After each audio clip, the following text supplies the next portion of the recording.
Once upon a time in Prambanan, Central Java, there stood two kingdoms known as Kraton Pengging and Kraton Boko. The lordship over Kraton Pengging was in the hands of Prabu Damarmoyo, a virtuous man who had a son by the name of Raden Bandung Modawoso. The other kingdom, Kraton Boko, occupied a sizable land which rightfully belonged under the dominion of Kraton Pengging. At the time, Kraton Boko was ruled by a human Sarjaya known as Prabu Baka, though he had a stunningly gorgeous daughter named Roro Jonggrang. While her father might seem like a monstrous man, Roro Jonggrang on the other hand had a breathtaking appearance, like that of a goddess beauty. Her charming looks had piqued the heart of Kraton Pengging's prince, Bandung Modawoso, whom had made the proposal to marry her. Roro Jonggrang was not quick to accept. She gave the arduous request for the prince to build a 1,000 temple and a well within a time frame of one night. Only then, after it's done, she will agree to be wed by him. Will Raden Bandung also be able to fulfill such a tremendous and challenging test given by Roro Jonggrang?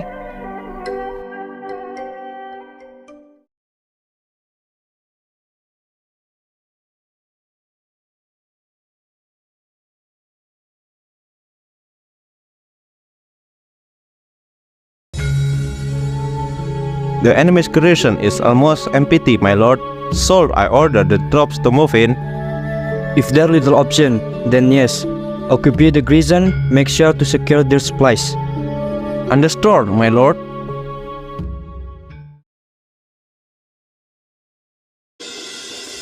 The feared Prabu Baka had dreamed of an empire of his own. The invasion of Kraton Pengging was not the first campaign of his conquest. Many have fallen before under his hands. No! Why is this early on? I must report back as soon as possible. Oh, what do we have here? Where do you think you're going? Help somebody! Help! Ah! Prabu Baka did not show any mercy. The poor scout had no chance to flee and he was killed right on the spot.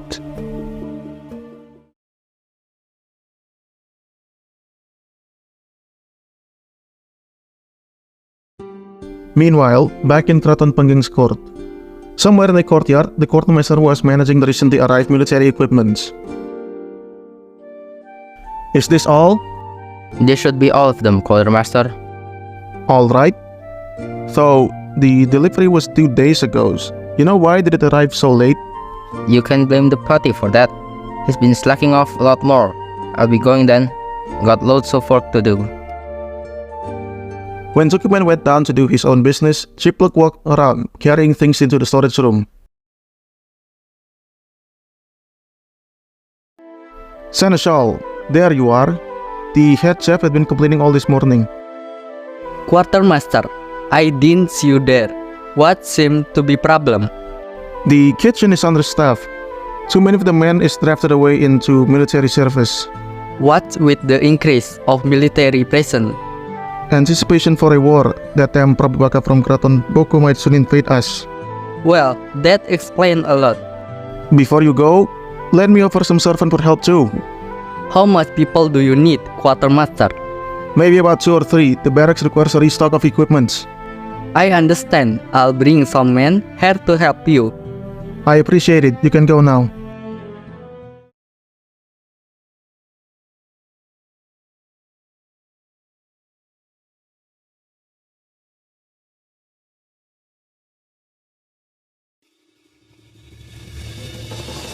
A while later, at the grand courtroom. Pate, how is the status of the army?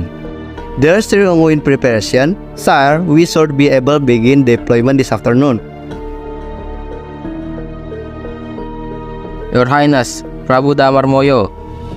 Who there? Why the panic? Tell me what's going on. Forgive me, Your Highness. I bring with me an urgent message. Go on. Prabu Baka, his forces had begun invasion. The scout reported occupation in the northeastern outskirt territory. What? So soon? The whole courtroom went silent. The situation became tense. What have I told you before? Pate, I have said to raise the army and bolster of the defenses days ago. I'm deeply sorry for my incompetence, sire. No matter, hurry up the preparation. Hire some mercenaries too.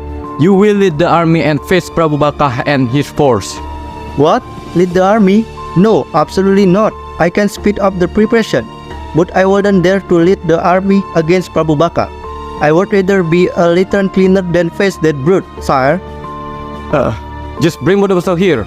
We mustn't let the army march further. No, sire. There will become the day where I have enough of your stupidity. Yes, no, damn it. Sorry, sire. I'll bring you soon right away. Patay Makeba was quite the slow one to understand something, so he makes up for it in his skillful management capability.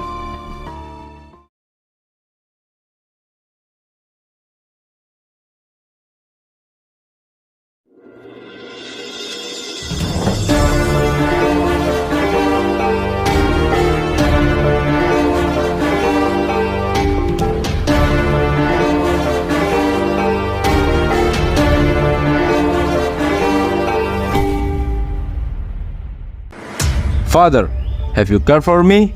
You look distressed. My son Bondowoso, the continuation of our kingdom rests in your hands. You must face and defeat the force of Karaton Boko in battle. I give you the full commanding rights of the whole army. I will ensure you, Father, that Prabu Baka will perish and his madness will be stopped. While Bondowoso was leaving, Seneschal Sipluk suddenly entered the courtroom bringing a tray with him. Food and beverages. Come get your food and beverages here. Bondowoso came back, took the whole tray with him and feasted upon the contents while he walked away once again.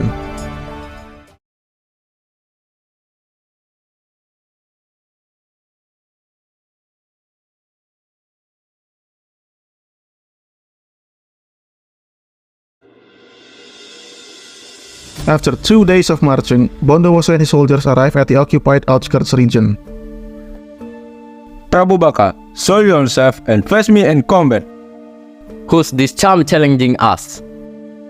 I am Raden Bandung Bondowoso, son of His Royal Majesty, Prabu Damarmoyo of Kraton Peking. All of you have broke most the extraction. It's time to meet your consequence. You think you are some hero, huh? Your army are like ant compared to our size. What makes you think you can defeat us? Well, she was stand trumpet, soldiers of Peking, remember your training. So, them or process tenacity, change.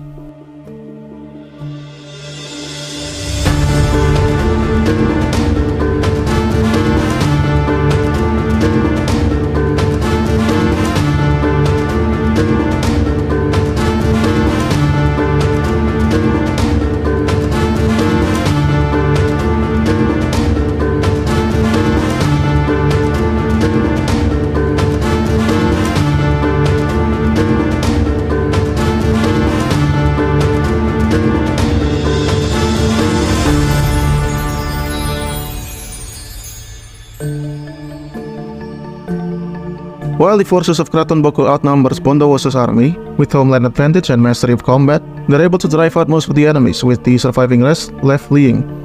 Kraton Peking's army had only took minor counts of injuries and casualties. Soon enough, they've reached into the main fortified garrison of the northeastern outskirts region.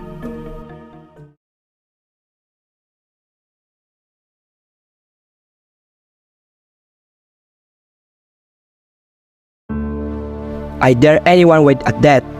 To step forward, thus we only mere weakling in the front lines. Now, face the true make of the Kraton Boko finest legend. You over there, you must be Prabu Baka. Come and fight by yourself. And you brief one lead, brief you follies. You must be bored of your mind to even think you're able to kill me.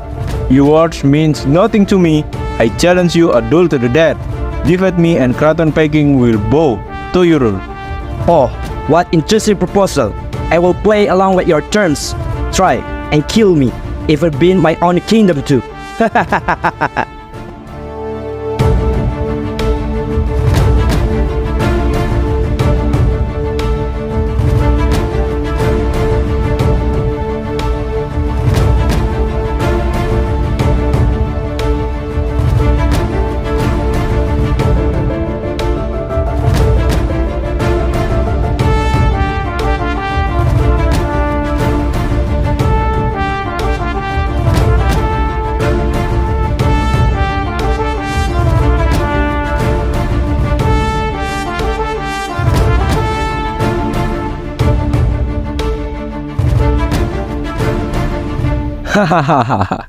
You're finally lost, Prabu Baka.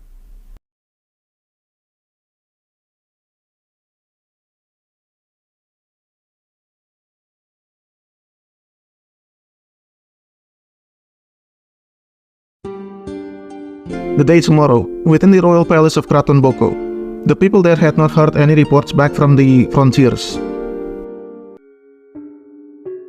Sutikam, any news on my father's situation? I'm afraid not, Lady Roro Jonggrang. We have not received anything regarding the campaign situation. This is odd. Father usually likes to boast and send reports frequently. A whole day had passed, and yet we still have not a single news about them. Suddenly, an entourage of people bearing the banners of Kraton Penggings barges inside. So, this is the palace of Kraton Boko. Look decent. You! I know you! You are the son of our current enemy king. Guard! Bondowoso disregarded the statement. He went on to take a look around.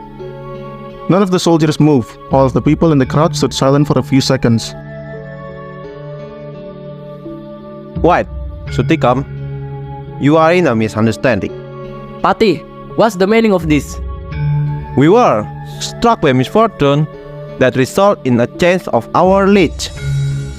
Sounds like you are not telling the full truth. What are you hiding, Patish? Please, not now, Lady Jonggrang. This may require an announcement to be made. I don't believe it. You're plotting a betrayal. Admit it. Very well, my lady. Please calm your manners. Pati Pajan here is going to deliver the news to us. Fine. So, in our campaign of conquest, we will meet with a tremendous blunder. Our King Prabu Baka is dead. He beat our kingdom in a duel to the death. Roro Jonggrang was in shock on how her father could be defeated. Ah? That? My father? Impossible. Roro Jonggrang felt not the emotion of grief at that moment, but instead utter disappointment hearing the news. While muttering to herself, she saw the Pati pointing at someone in the crowd, someone beside her. That man over there, Bandung Bondowoso, he's the one who claimed the throne. Bondowoso nodded to himself, turning to look around before his gaze met Roro Jonggrang, who was nearby beside him. Oh, there. Greeting, fair maiden. Never one in this world haven't seen someone with such beauty. Please, let me take your beauty in marriage, young lady. What? Go away, scrawny dog. Wait, don't leave me, but there's something I said.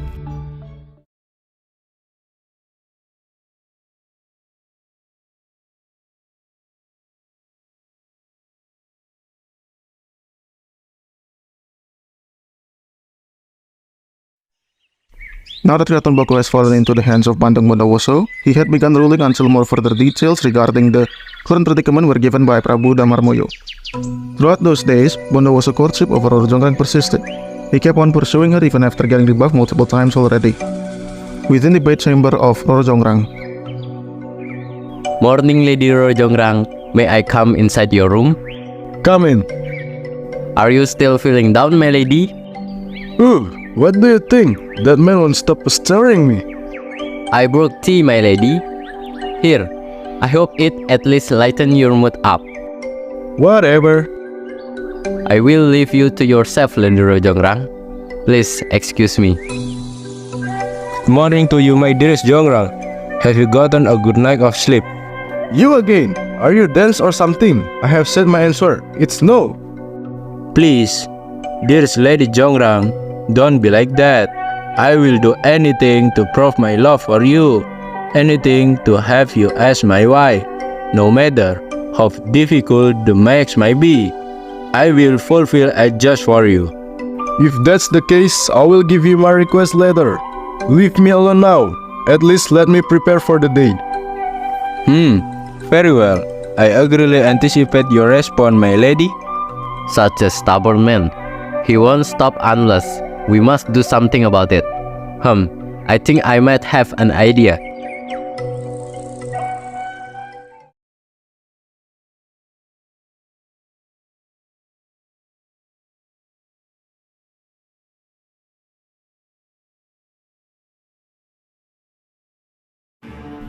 Much later in the afternoon, Roro Jonggrang met with Bandung Bondowoso in the garden of the royal palace.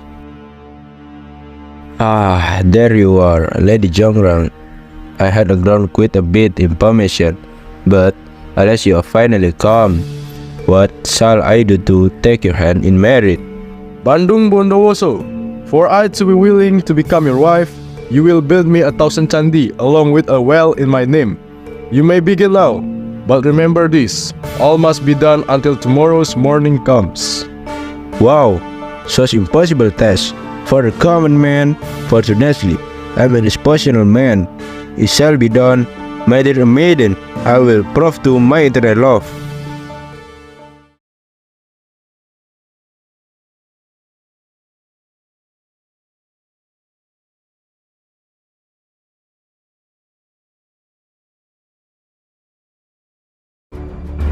After a while, Bondowoso found the grounds where 1,000 candi and well shall be laid down. He began gathering resources first. His great strength made an easy thing to do. Bondowoso was a practitioner of sorcery, an adept one at that. When the sun had set, he casted a summoning spell to bring forth jinns. Yet none came until the skies were fully dark. Yo, you money boss, what can I get you dolled? I have awaited for far too long. Did you got lost or something? Also, what on earth are the what you're saying? Actually, yeah, stuck in traffic earlier. Also don't mind me, this is just how I talk boss. Fine, you must building 1,000 candi along with a single well. Quickly begin construction. If already got enough material, start building foundation. You got it boss, I'll get my 2 best boys out of their cribs. The jinn pulled out an otherworldly device from his pocket. Shaped like a rectangle, he began tapping on it. Soon enough, 2 other underling jinns came into the vicinity. Aye, what's good, homie? Why now of all time? Sup dogs, we got an order from the boss here. Let's see. Alright. As of you will make 500 candi here. There also a will, I'm taking care of that. Man, I was just about to fall asleep. Not again. Not another boring job. Yeah. Gonna nap a bit. You guys gonna first? The jinns began their works. What would have taken years to build and hundreds of laborers, they did it in mere hours. Later into the night, the construction progress was almost done. Although the jinns were paranormal creatures, they still took a break to wind themselves down. Just a quick rest. My eyes are tired. Hey man, you ever get bored doing this? Huh? I couldn't care less. Man, you're a bummer. You know what I want? Browse, wrestling. We are fighter, man, not a fucking laborers. Aha. You know we don't have the liberty of choice. At least this isn't something overly complicated. Hey, you two. I didn't pay the both of you to be lazy. Get back to work. You never paid us anything. You know what I'm saying? Come on, homie. We've been doing all the job as of late. Why did never accept better job? We're almost done here anyway, guys. Go finish up the last bits. As the jinns returned back to work, from the distance, they were watched by peering eyes. Looks like they are almost done, Lady Jonggrang. No, not like this. Sutikam, wake the farmers up. Get them to burn as much haste. Peace from here. Wake the chickens up too. I see what you're planning. Understood, my lady.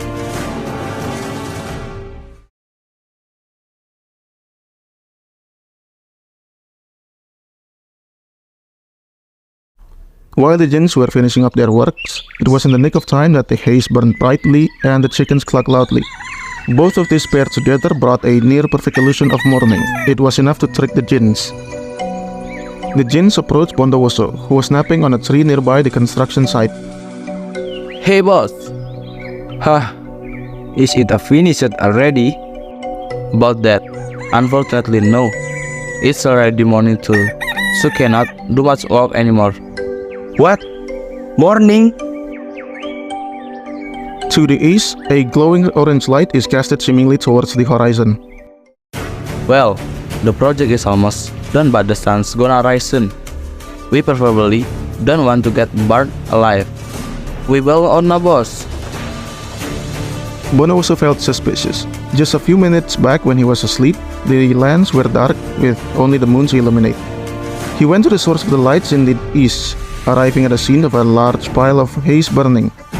Realizing all of this were merely tricks, he soon hurried back and tried to finish up the last bits of the Chandi. But it was all too late. The real sun has risen from the east. In the center of the primary Chandi, Roro Jonggrang had been awaiting him. How unfortunate! You have failed your task.